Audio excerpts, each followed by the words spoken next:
Hello, welcome to சாலாஸ் kitchen. இன்னைக்கு நம்ம பார்க்க போறது வீட்லயே எப்படி தேங்காய் எண்ணெய் செய்யறது அப்படிங்கறத தான் நம்ம பார்க்க போறோம். கடையில வாங்குறது ரொம்ப ரொம்ப ஈஸி. ஆனா வீட்டுல செய்யும் போது நமக்கு ரொம்ப ஒரு திருப்தி கிடைக்கும். நல்ல வீடே ரொம்ப மனமா இருக்கும். ரொம்ப ஈஸியா செய்யக்கூடிய அந்த தேங்காய் எண்ணெய்க்கு தேவையான பொருட்கள் தேங்காய் மட்டும்தாங்க. நமக்கு தேங்காய் நல்ல ஒரு இப்ப முத்துன காயா இருக்கணும். இப்ப நீங்க கடையில இருந்து தேங்காய் வாங்கிட்டு வரீங்க.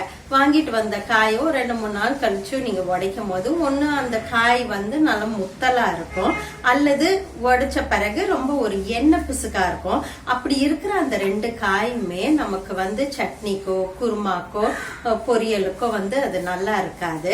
ஆனா அப்படிப்பட்ட அந்த தேங்காய நம்ம தூக்கி போட்டுறாம நம்ம எண்ணெயை தயாரிச்சு வச்சுக்கலாம். ரொம்ப ஈஸியாவே செய்யக்கூடிய ஒரு விஷயம் தாங்க அந்த தேங்காய் எண்ணெய்.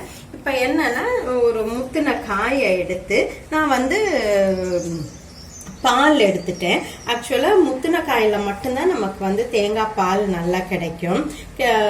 பாலை எடுத்துட்டு பாலை நீங்க நல்லா திக்கா எடுத்துக்கணுங்க. தண்ணிய கம்மியா ஊத்தி நல்லா பிழிஞ்சு எடுத்து வச்சுக்கணும். வச்சுக்கிட்ட இந்த தேங்காய் பாலை கண்டிப்பா ஃப்ரிட்ஜில் ஒரு 24 மணி நேரம் மினிமம் கண்டிப்பா அது ஃப்ரிட்ஜில் இருக்கணும். அப்பதான் நமக்கு அந்த எண்ணெய் மேல இருக்கும். அதை நம்ம பிறகு காய்ச்சணும். இப்ப இங்க பாத்தீங்கன்னா ஃப்ரிட்ஜில் இருந்து இப்ப எடுத்து வச்சிருக்கேன். அது இப்ப செட் ஆயிருக்குது. இப்ப பாருங்க, இப்ப நான் அந்த மேல இருக்க அந்த கிரீமை நான் ரொம்ப டிஸ்டர்ப் பண்ணாம அப்படியே நான் எடுக்க போறேன். பாருங்க, மேல அந்த கிரீமா வருது. இது நம்ம இந்த பாத்திரத்தில் போட்டுக்கலாம்.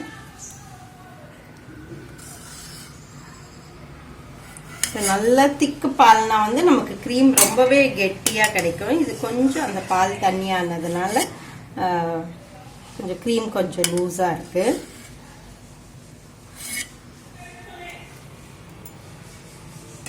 இப்போ இதை கொஞ்சம் வடிகட்டி எடுத்துக்கலாங்க.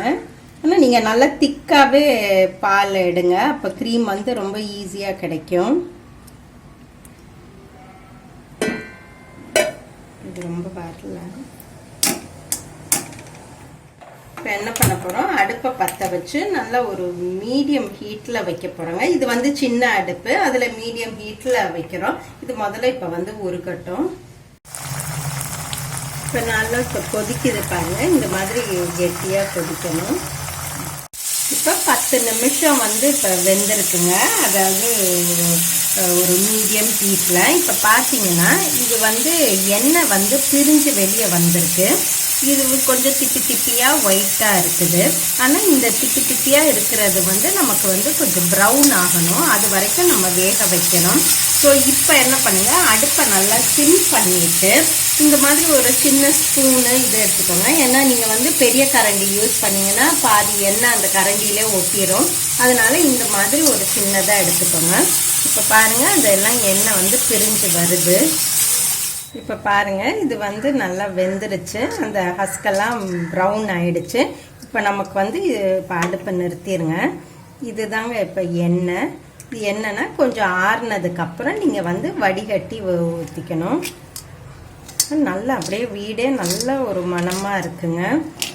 எந்த ஒரு கலப்படமும் இல்லாம பியூர் தேங்காய் எண்ணெய்.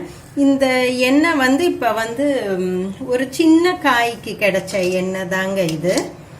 அது காய் ரொம்ப சிறுசா இருந்தது.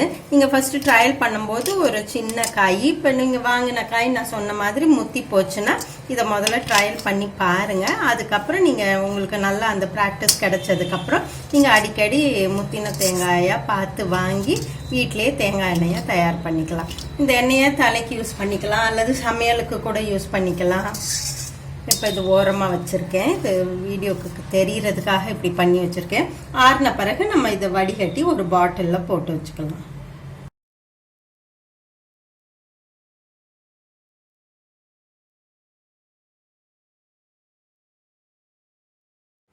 அவ்வளோதாங்க நம்ம தேங்காய் எண்ணெய். ஸோ இனிமேல் நீங்களும் சொல்லிக்கலாம், வீட்டில் எனக்கும் தேங்காய் எண்ணெய் பண்ண தெரியும் அப்படின்ட்டு நல்லா பெருமையாக சொல்லிக்கலாம். இது அவ்வளோ ஈஸியாக நல்லா செய்யக்கூடிய ஒரு என்ன சொல்றது, ஒரு ரெசிபின்னு சொல்ல முடியாது, ஈஸியாக செய்யக்கூடிய ஒரு விஷயம்தான் இந்த தேங்காய் எண்ணெய். ஸோ செஞ்சு பாருங்க, செஞ்சு பார்த்துட்டு எப்படி இருக்குன்னு சொல்லுங்க. மீண்டும் உங்களை அடுத்த ரெசிபியுடன் சந்திக்கிறேன். அதுவரை உங்களிடமிருந்து விடைபெறுவது உங்கள் விசாலாட்சி.